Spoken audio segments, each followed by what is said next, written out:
What's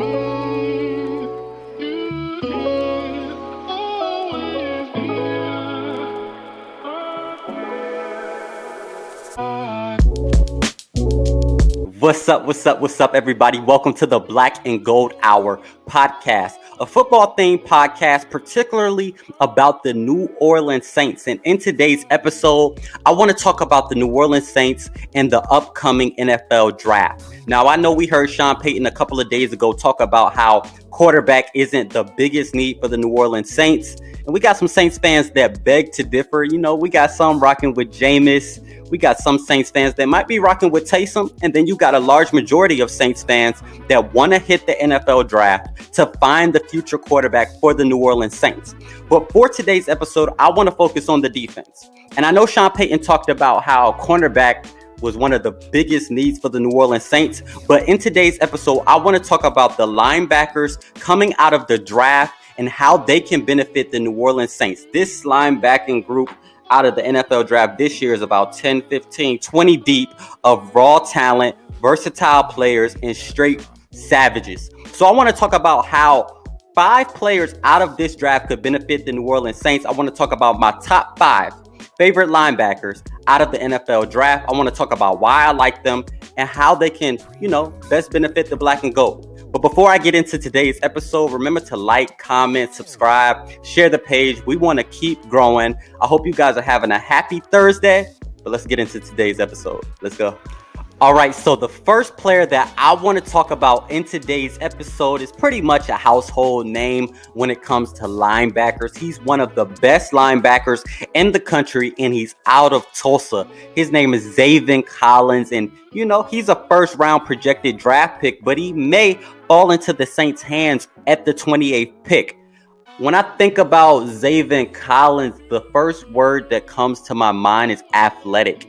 And that's a word you're going to hear plenty of times throughout today's episode, athleticism, because I think that is the most essential piece in linebacker and what the New Orleans Saints should look for in every linebacker in this NFL draft. Now, Xavier Collins is 6'4", 250 pounds. He ran a 4.6 40.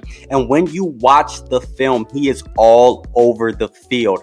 He can get in the backfield. He can play in coverage. He's close to the line of scrimmage. He's creating havoc for offenses. And in his 3 years at Tulsa, he had 129 tackles with the ability to create turnovers. He had 5 interceptions throughout his collegiate career, and I think 2 forced fumbles. So he's a big time player, and plenty of teams are going to be looking at him.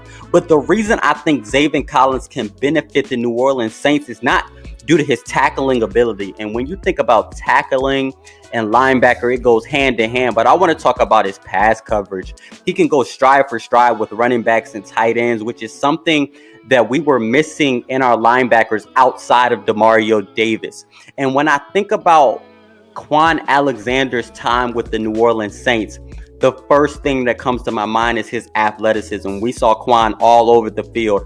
Even if he wasn't the solo tackler on that specific play, he was just all over the field. He was near the ball. You heard Kwon Alexander's name constantly on the intercom. And that's what I think Xavier Collins can bring to the New Orleans Saints. And if he falls into the later draft picks in the first round, I think he'll be a good draft pick for the New Orleans Saints. Okay, so the next linebacker I want to talk about today is pretty much a household name as well. And he's out of Missouri, Nick Bolton.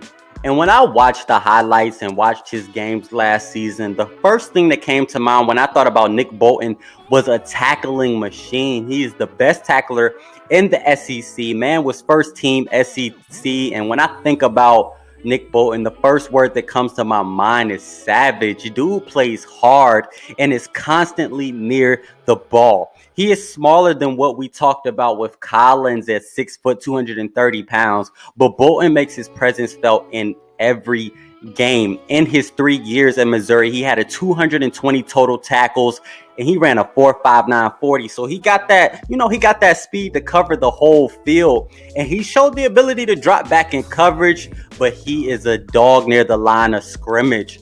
And the reason I like Bolton is because I'm a big fan of fundamental players. Don't matter what sport we're talking about, basketball, football, track and field. I'm a big fan of fundamental players.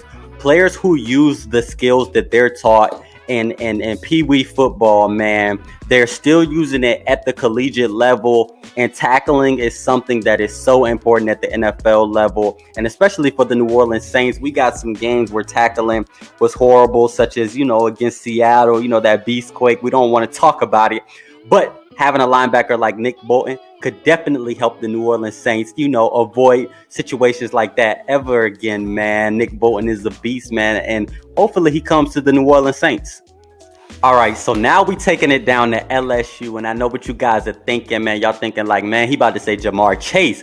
But nah, I'm saying Jabril Cox. And when I think about Jabril Cox, man, I think about the word athleticism, man. When you think about Demario Davis and Quan Alexander, you saw peak athletes on the field using quickness, strength, toughness to wreak havoc on opposing offenses. And at 6'4", 230 pounds, Jabril Cox can do all of that. And I think he'll transition well at the NFL level. Now, we already know the hype surrounding, Jamar Chase, and he's probably a top 10, top 5 draft pick. But Jabril Cox, man, hopefully he can come to the New Orleans Saints. He has not clocked a 40 time. He's dealing with like a minor injury that kind of kept him out and prohibited him from having a pro day. But, man, based on the film, we know he can do it all. We know he can cover the entire film. One thing I like about Jabril, and one thing that the scouts notice, is that he has the ability to pretty much do everything as far as being a linebacker. His coverage skills were what they talked about most and what I noticed most, and I'm very excited about. And pass coverage is also a theme of today, as well as athleticism, and Jabril Cox has it all, man. And I think him sporting the black and gold, he'll be able to give us linebackers some depth, give them some skill, give them some talent, and give them that athleticism to go hand to hand with Demario Davis. So Jabril Cox is another prospect that I'm happy to see, hopefully in the black and gold. Okay, so this linebacker is probably my favorite linebacker in today's episode, man. When I watched his highlights and watched his games from last season, he was always around the ball. He is a playmaker, and he is out of the University of Kentucky. Jamin Davis, man, with 144 tackles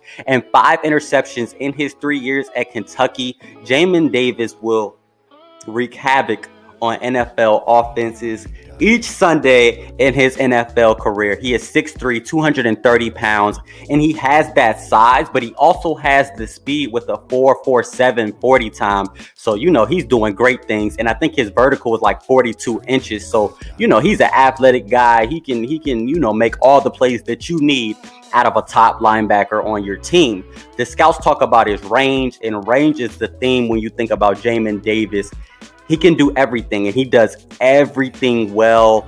And what I like most about Jamin Davis is, honestly, he kind of reminds me of Demario Davis. When you think about Demario Davis, you think about him just doing everything you need from a linebacker at a high level. He does everything well, and Jamin Davis does that, man. And he has that speed. And we've heard in the past how Dennis Allen loves speedy guys, in the secondary and on the defense. And I think having a 4.47 and the ability, to play just like Demario Davis will give Jamin Davis the edge in his NFL career. And hey, man, we'll have the Davis bros in the linebacker position for New Orleans. Hopefully we can see that.